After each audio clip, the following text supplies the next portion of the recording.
అందరికీ నమస్కారం. ఈ మధ్య ప్రేమోన్మాది దాడిలో గాయపడిన దీపికని మహిళా అధ్యక్షురాలైన నేను, అలాగే ఈ భీమిలి నియోజకవర్గ సమన్వయకర్త జడ్పీ చైర్మన్ గారు చిన్నశ్రీని గారు, అలాగే ఎంపీ తనుజారాణి గారు, భీమిలి నియోజకవర్గ నాయకులు, అలాగే మిగతా మహిళా నాయకులు అందరూ కలిపి వెళ్ళి చూసి పరామర్శ చేయడం జరిగింది. ఆ పాపని చూస్తే ఒక మహిళగా చాలా బాధ అనిపించింది.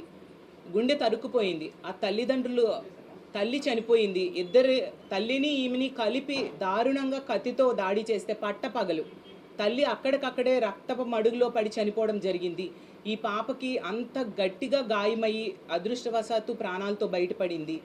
అసలు నిజంగా చాలా బాధాకరం. కుటుంబ సభ్యులైతే ఆ వ్యక్తికి ఉరిశిక్ష వేయాలని కోరుకుంటున్నారు. ఒక మహిళగా నేనైతే మాత్రం అంత తప్పు చేసిన వ్యక్తికి ఉరిశిక్ష వేసిన తప్పు లేదు అని భావిస్తూ ఉన్నాను. ఇలాంటి పనులు చేసే వాళ్ళకి కఠినమైన శిక్షలు వేస్తేనా ఇంకొకసారి ఇలాంటి పనులు చేయరు. వాళ్ళని చూసి భయపడి ఇలాంటి పనులు చేయడానికి దుర్మార్గులు భయపడతారు. ఈ రాష్ట్రంలో కూటమి ప్రభుత్వం అధికారంలోకి వచ్చాక వరుస సంఘటనలు మనం చూస్తూ ఉన్నాం. రోజు ఏదో ఒక సంఘటన. అసలు రోజుకి 70-80 సంఘటనలు మహిళల మీద, చిన్నారుల మీద దాడులు, అత్యాచారాలు, అఘాయిత్యాలు జరుగుతున్నాయి. అంటే గంటకి 3-4 సంఘటనలు జరుగుతున్నాయి. అంటే భద్రత ఎంత దారుణంగా ఉందో మనం అర్థం చేసుకోవచ్చు.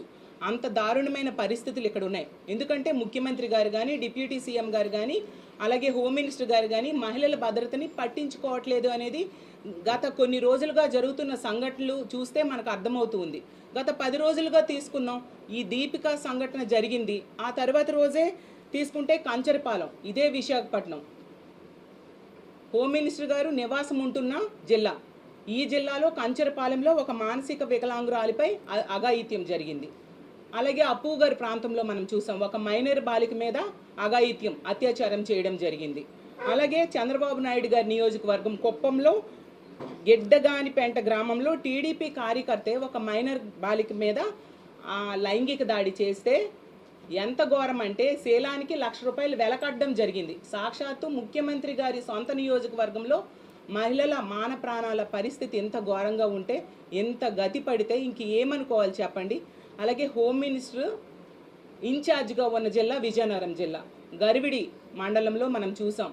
ఇలాగే ఒక అమ్మాయి మీద దాడి చేయడం జరిగింది. మా చిన్నశ్రీని గారు మొన్ననే వెళ్ళి పరామర్శ చేయడం జరిగింది. అలాగే తీసుకుంటే అదే విజయనగరం జిల్లా, ఇదే హోమ్ మినిస్టర్ గారు ఇన్ఛార్జ్గా ఉన్న విజయనగరం జిల్లా ఎల్కోట మండలంలో 4 సంవత్సరాల చిన్నారి మీద అత్యాచారం. అంటే ఎన్ని సంఘటనలు వింటాం. అలాగే సత్తెనపల్లి నియోజకవర్గంలో ఒక అంగన్వాడీ టీచర్ని టీడీపీ కార్యకర్తే లైంగిక వేధింపులు, కోరిక తీరిస్తే ఉద్యోగం కంటిన్యూ చేస్తాం, లేదంటే ఉద్యోగం పీకేస్తాం అంటూ లైంగిక వేధింపులు. ఇన్ని జరుగుతుంటే ప్రభుత్వం ఏం చేస్తుంది? కళ్ళు మూసుకుంటుందా? దీని మీద ఏం సమీక్ష చేయరా? చంద్రబాబు నాయుడు గారు ఒక్క సమీక్ష చేశారా? ఇన్ని సంఘటనలు జరుగుతున్నాయి. అసలు ఈ దీపిక సంఘటన అయితే తల్లి అక్కడికక్కడే చనిపోయింది. సమీక్ష చేయాలి కదా. అలాగే తీసుకుంటే మొన్ననే రాజమండ్రిలో మేమందరము వెళ్ళి మా పార్టీ తరఫున ఆ అమ్మాయిని పరామర్శ చేయడం జరిగింది. తర్వాత ఆ అమ్మాయికి కూడా చనిపోవడం జరిగింది. ఆత్మహత్య చేసుకుని ఒక టీడీపీ నాయకుడి వేధింపుల వలన. ఎంత దారుణంగా ఆమె సూసైడ్ నోట్ రాసి మరి ప్రతి అక్షరంలో కూడా అతను ఏ విధంగా వేధించాడు, ఏ విధంగా కొట్టేవాడు రాసి నా ఆత్మహత్య కారణం అతనే అని చెప్పి ఆత్మహత్య చేసుకోవడం జరిగింది. ఆ నాగాంజలి అనే అమ్మాయి 13 రోజులు ఆమె ప్రాణాలతో ఉంది. ఆ రాజమండ్రి మీదుగా హోమ్ మినిస్టర్ గారు ఎన్నోసార్లు తిరిగి ఉంటారు, కానీ కనీసం వెళ్ళి పరామర్శ చేయడం లేదు. ఇప్పుడేమో ఆమె చనిపోయాక డిప్యూటీ సీఎం గారేమో శ్రద్ధాంజలి ఘటించారట. ఎవరికి కావాలి శ్రద్ధాంజలి? ఆమె బ్రతుకున్నప్పుడు వైద్యం ఏ విధంగా అందుతుంది అని ఒక్క ఎంక్వైరీ చేశారా?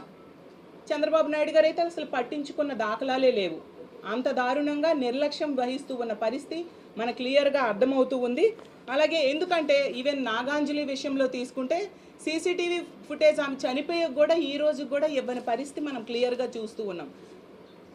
మాట్లాడితే హోమ్ మినిస్టర్ గారు ప్రతి దగ్గర సీసీ కెమెరాలు, సీసీటీవీ ఫుటేజ్లు మా దగ్గర ఉన్నాయి, ఇవి అవి అని చెప్తూ స్టేట్మెంట్స్ ఇస్తూ ఉంటారు. మరి ఇన్ని సంఘటనలు ఎందుకు ఆ సీసీటీవీ ఫుటేజ్ని బయటికి తీసుకురావట్లేదు? వాళ్ళని ఎందుకు రక్షించట్లేదు? లేదా దుర్మార్గుల్ని ఎందుకు శిక్షించట్లేదు? ఇలాంటి ఆడపిల్లని ఎందుకు రక్షించట్లేదని మేము ప్రశ్నిస్తూ ఉన్నాము. మళ్ళీ తిరిగి హోమ్ మినిస్టర్ గారు చెప్తూ ఉన్నారు ఏంటంటే మా వైఎస్ఆర్సీపీ వాళ్ళు విష ప్రచారం చేసేస్తున్నాము అనేసి. అమ్మ హోమ్ మినిస్టర్ గారు మిమ్మల్ని ఒకటే అడుగుతున్నాను, మరి నాగాంజలి విషయంలో మీరు ఎందుకు అక్కడికి వెళ్ళి ఆ అమ్మాయికి ఏ విధంగా వైద్యం అందుతుంది అని కనీసం పరామర్శ చేయలేదు? నిజంగా మీరు నిజాలు చెప్పే వాళ్ళే అయితే సీసీటీవీ ఫుటేజ్ బయటకు తీసుకొచ్చి నిజాలేంటో బయటకు చెప్పాలి కదా. అంటే టీడీపీ నాయకుడు ఆ పని చేశాడు కాబట్టి మీరు వాళ్ళని రక్షిస్తూ ఉంటారా? ఈ కూటమి ప్రభుత్వం అధికారంలోకి వచ్చాక మనం ప్రతి సందర్భంలో కూడా నిందితుల్నే రక్షిస్తున్నారు, బాధితుల్ని ఆదుకోని పరిస్థితి మనకు క్లియర్గా కనిపిస్తూ ఉంది. అలాగే మన క్యాబినెట్ మీటింగ్ జరిగింది, ఏమైనా ఈ సంఘటనల గురించి కనీసం చర్చ జరిగిందా? ఎటువంటి చర్చ జరగలేదు సరికదా. రిషికొండ కోసం గంట పైగా చర్చ చేశారు. మరి అలాంటి వాటి మీద పెట్టే శ్రద్ధ ఆడపిల్లల మాన ప్రాణాలను ఎలా రక్షించాలి అన్న దాని మీద దృష్టి పెడితే బాగుంటుంది కదా. ఏకంగా సమాచార శాఖ మంత్రి గారే చెప్పడం జరిగింది, ఎటువంటి చర్చ ఆడపిల్లల రక్షణ కోసం క్యాబినెట్ మీటింగ్లో జరగలేదు అనేసి అతనే చెప్పడం జరిగింది.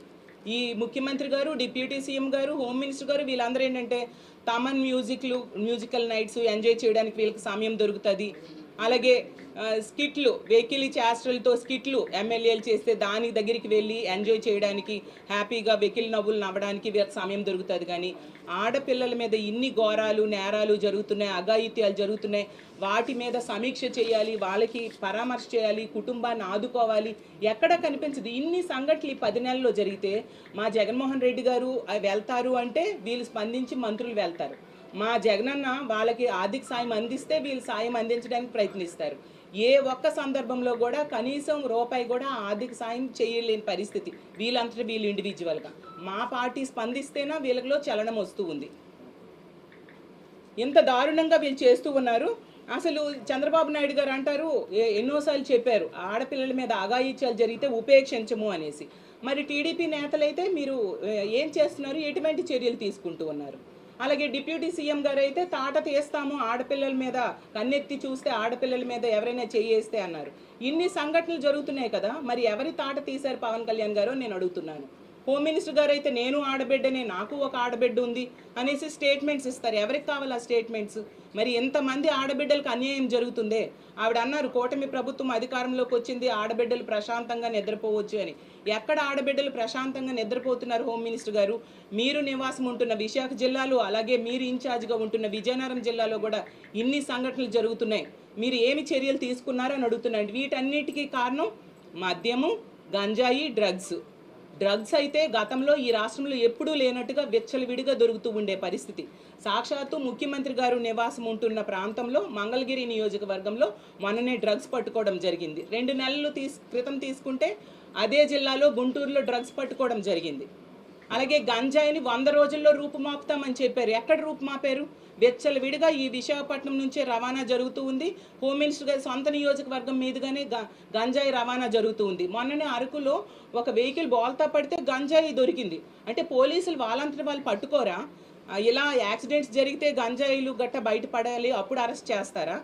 పోలీసులు ఎంతసేపు రెడ్ బుక్ రాజ్యాంగం ఏ విధంగా అమలు చేయాలన్న దాని మీదే దృష్టి పెడుతున్నారు తప్ప ఎక్కడా కూడా మహిళల మాన ప్రాణాల రక్షణకి ఉపయోగించట్లేదు అనే విషయం క్లియర్గా అర్థమవుతుంది. అసలు మొన్ననే మార్చి 30న రిపోర్టు చెప్పారు ఏంటంటే మద్యం అమ్మకాలు గత ఏడాది కంటే ఈ ఏడాది 9.1% పెరిగాయి అనేసి. అంటే ఎంతగా మద్యం విచ్చలవిడిగా దొరుకుతుంది, బెల్ షాప్స్, ఓపెన్ బార్స్ పెట్టి వీళ్ళు అమ్ముతున్నారు అనేది మనం అర్థం చేసుకోవచ్చు.